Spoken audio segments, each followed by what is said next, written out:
রাধে রাধে বন্ধুরা, তোমরা সবাই কেমন আছো? আশা করি ভালো আছো। আমিও খুব ভালো আছি। দেখো, সন্ধ্যাবেলার নাস্তায় আমি বানিয়ে ফেললাম মটর রাইস।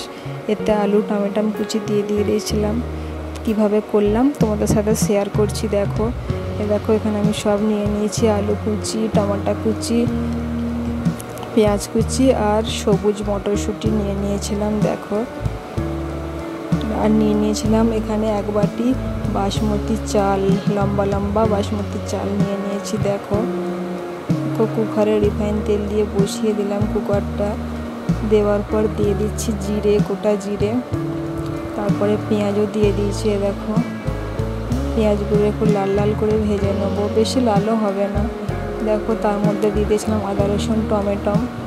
দেওয়ার পরে সব মশলা দিয়ে দিয়েছিলাম, হলুদ গুঁড়ো, নুন আর গুঁড়ো গরম মশলা দিয়ে ভালো করে কষিয়ে নিচ্ছি। দেখো, এর মধ্যেও সবজিগুলো দিয়ে দিয়েছিলাম, আলু আর মটরটা যেটা ছিল দিয়ে, চালও দিয়ে ভালো করে কষিয়ে নিচ্ছি। দেখো, এখানে আমার কষানো হয়ে গিয়েছে। যেই বাটির চাল নিয়েছিলাম সেই বাটির ডবল জল দেবো। 1 বাটি চালে 2 বাটি জল দিয়ে দিলাম।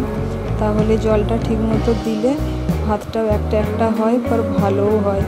দেখো, এখানে আমি কুকারেও সিটি মারতে বসিয়ে দিয়েছি। 2 কি 3টে সিটি মারলেই এখানে ভাত রেডি। দেখো, সিটি মারা হয়ে গিয়েছে, ভাত নামিয়ে নিয়েছি। দেখো কত সুন্দর ভাতটা হয়েছে। এখানে ভিডিওটি ভালো লাগলে লাইক সাবস্ক্রাইব করে দিও। সবাই খুব ভালো থেকো। রাধে রাধে।